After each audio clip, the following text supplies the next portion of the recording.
Welcome, Scorpio. This is Regina from Pacific Tarot, getting ready to do a January 2025 reading for you. And I've pulled the Ace of Cups. This is reflecting your love for life, the love for your life.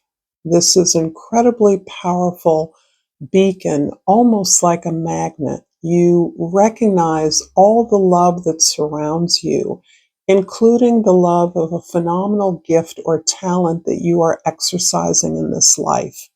This love is imparted to all of your intimates, to all creatures on the planet. There is a divine sense of order about your world and the world, and the way that you're able to partake in this is one that is luscious, that is lush, that is healing to you. Because of this, again, your magnetism is compelling, drawing in this energy. You are like a beacon, you are glowing. And for this is not the first time you've ever experienced this, by no means. However, you're experiencing it at a higher order. Your ruling planet, Pluto, having just moved into Aquarius, is really opening up the world to you on terms that you uniquely relate to. You are understanding the language of the heavens, I believe, and in that way, this is being reflected in your embrace with the world as it is. And this is a general reading, so it is not going to resonate for all of you. If you're interested in a personal reading, please look at the description box below, where I am featuring a half-off sale through the end of this year. That's December 31st, 2024. And I appreciate all of you who have been participating. So your 10th house, the house of your social identity, the way others see you. The Two of Pentacles, the Two of Wands, is about you understanding, embracing your strength, your talent, your gifts, and planning those out, distributing them, sort of meting them out towards the various areas of your life, the various arenas that need them. There's almost a sense of justice. There is a sense of balance here about the recognition of your gifts, the embrace of those, and your ability to redistribute them. I wanted to say reconsume them, but I think the world is consuming your love in a variety of ways. And this is relating to this incredible balance and inspiration that you feel through every aspect of your life, every aspect of your gestures of generosity. In the first house, the Three of Cups this is not the first time that this card has shown up for you in this spot. This is about recognizing all the love that you have in your life.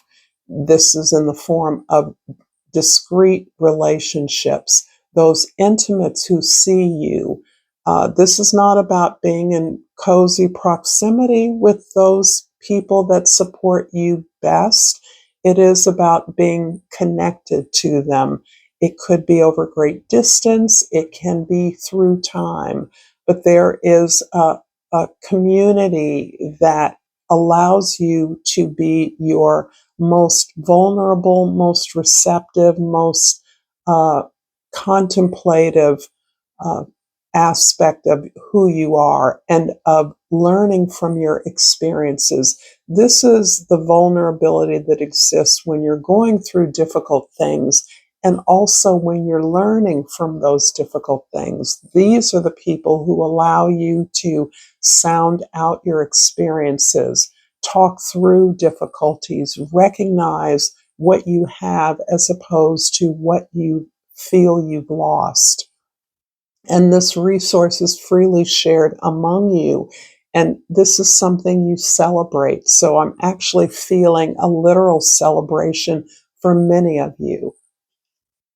In the fourth house, this is the house of your foundation, your roots, It can be your domestic environment, but this is showing me structure, bringing the structure of the world, the skills you've learned, the perseverance, the work ethic into the foundation of your heart, of your vision, of your desires. Because of your hard work and ethic, you are able to concretize your dreams. You're pursuing those dreams that can be brought down to earth, that can become concrete resources for yourself and for others. This is coming after a long time of uh, trying to understand how you could best conform to the demands of the world, the expectations of others, doing the right things, and perhaps recognizing that that was not a reflection of who you were.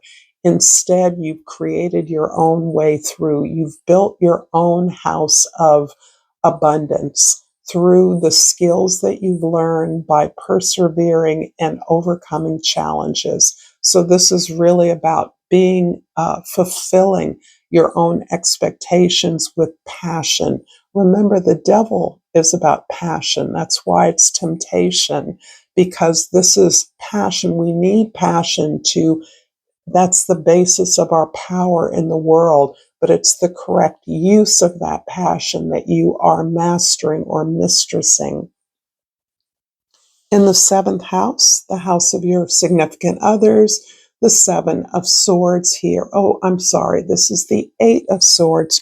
This is another card that I see pop up for you often. This is a card of overthinking, overanalysis, of anxiety, of worry, of trying to dot all your I's and cross all your T's, an almost overwhelm of information, the voices of others, the opinions of others that are at times difficult for you to manage. This is in part because of the tremendous work you've done to excavate those behaviors, those patterns, those fears that reflect the experiences in your life that did not feel good, that were not supportive, that traumatized you, that hurt you. And from that, there is this wealth of not only information, but also inspiration for the work that you do. This, in some way, is fueling your creative efforts. This can be looking at the experience of your cultural heritage or your familial context. Whatever it is, you are being encouraged to relax, to not think this through, but to allow yourself to continue to feel. And as you feel from this powerful heart that recognizes love in all of its forms, then you are able to unleash your powerful intuition that gives you the information that sets you off on the right idea, and helps to move you forward in a way that allows you to release all of the expectations and opinions of others. If this reading is resonating for you so far, Scorpio, please like this video. Please share this with others. If you're so moved, I love your comments. I love reading your thoughts. And subscribe to this channel, Pacific Tarot. It helps me incredibly. And I pulled the imagination card. I embrace and nourish the creative aspect of my mind. This is you in a nutshell, and it's so interesting that this was the last card I pulled for you, the Eight of Swords, where you are just consistently imploded with ideas, with information, with visions, with flights of imagination, with uh, energy that comes from a variety of spheres that you're very tuned into, very sensitive to. And this is what fuels your gifts. This is what fuels your talents. And so the need for you to organize and orchestrate this information can be overwhelming, but you're already clear about your direction. You're putting a program, a proposal in place. Trust that. Trust that your powerful intuition knows exactly what goes where and what steps to take next. I'm going to clarify the Three of Cups in the first house with the Knight of Swords and the Star card. Beautiful. So here we have all of the hope, all of the possibilities that are embedded in this intimate circle of love that you are celebrating. And in part, you leverage all of that love through your powerful intellect. Your curiosity is what keeps moving you forward, what keeps fueling your narrative, your vision, what it is you are creating, what you want to build. You're aware that things are not the way they looked or appeared in the past to you. You're actually seeing the results of having challenged your assumptions and are dedicated to that ongoing expression of your curiosity, asking the right questions to move something to a new level of truth and justice. In the fourth house, the Devil card is clarified by the Three of Wands and the Six of Pentacles. Your actions, the moves you're making, the steps you're taking are fueled by your facility with negotiation, with constructing agreements that work for everyone, particularly for you, because of your strength, because of your capacity, your immense, powerful perception. There is a way that you've learned to protect yourself by clarifying all exchanges of energy in a way that ensures that you're getting what you want, you're asking for what you want, and that you're protecting yourself from overworking, overdoing, and becoming resentful. So you are excelling in terms of how you make explicit agreements with others. And underlying all this is really about asking for what you want and knowing what steps to take to achieve that. In that context, all negotiations, all offers, all invitations are the subject of negotiations that you feel are facile, that are opportunities to learn, and that you that have no fixed endpoint, that you understand are always open to change, to shifting as conditions change and shift. In the seventh house, the Eight of Swords is clarified by the Seven of Wands and the Queen of Swords. So yes, your intellectual powers are sharp.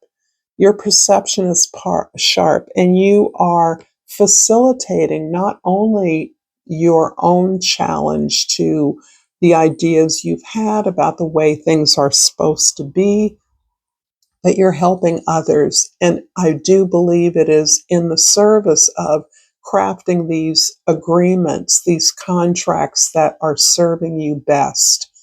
It's interesting that as you clarify what it is you want, it helps you to create clear boundaries, to know when to say no to things that you have often been available to in the past.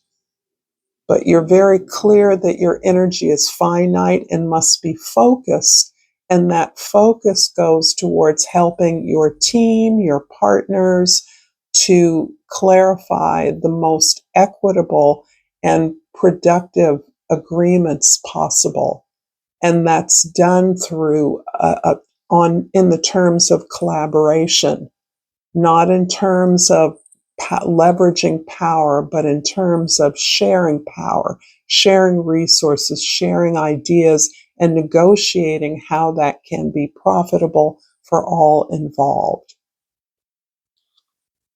In the 10th house, the Two of Wands is clarified by the 10 of Pentacles and the 7 of Swords. This is really about legacy. We've talked about this often. The Seven of Swords is showing how you are resisting or have resisted the idea of conventional or traditional legacy. You have actually come to understand the kind of criticism or lack of support that you have received, that you continue to receive as a based on a different idea about the way the finite nature of resources. That is to say that resources are infinite. The abundance of the world is infinite. You have experienced much of the abundance of the world, and thus you understand that it can generate more abundance. You can continue to create more ideas, more access for others to gain the abundance on their own terms that you have. You understand that your work is about generating more comfort, more joy, more abundance for others, not about limiting that. And you have been denied, you have been excluded, so you understand how that becomes internalized. And as you have learned that that is not personal, it's not a judgment on you, even if it's intended to be so, that is really about a different vision of what is possible in the world. And having countered that through your own experience, you are in a position to share what you've learned with others. You are determined to do so. In fact, that's part of your plan, part of your proposal. I'm going to finish up this beautiful reading with a hummingbird oracle. And I pulled Bird's Eye View, and it reads, "Fly high and observe from above. Here you find a new perspective, greater understanding, and compassion." Thank you for this beautiful reading, Scorpio. Until next time, namaste.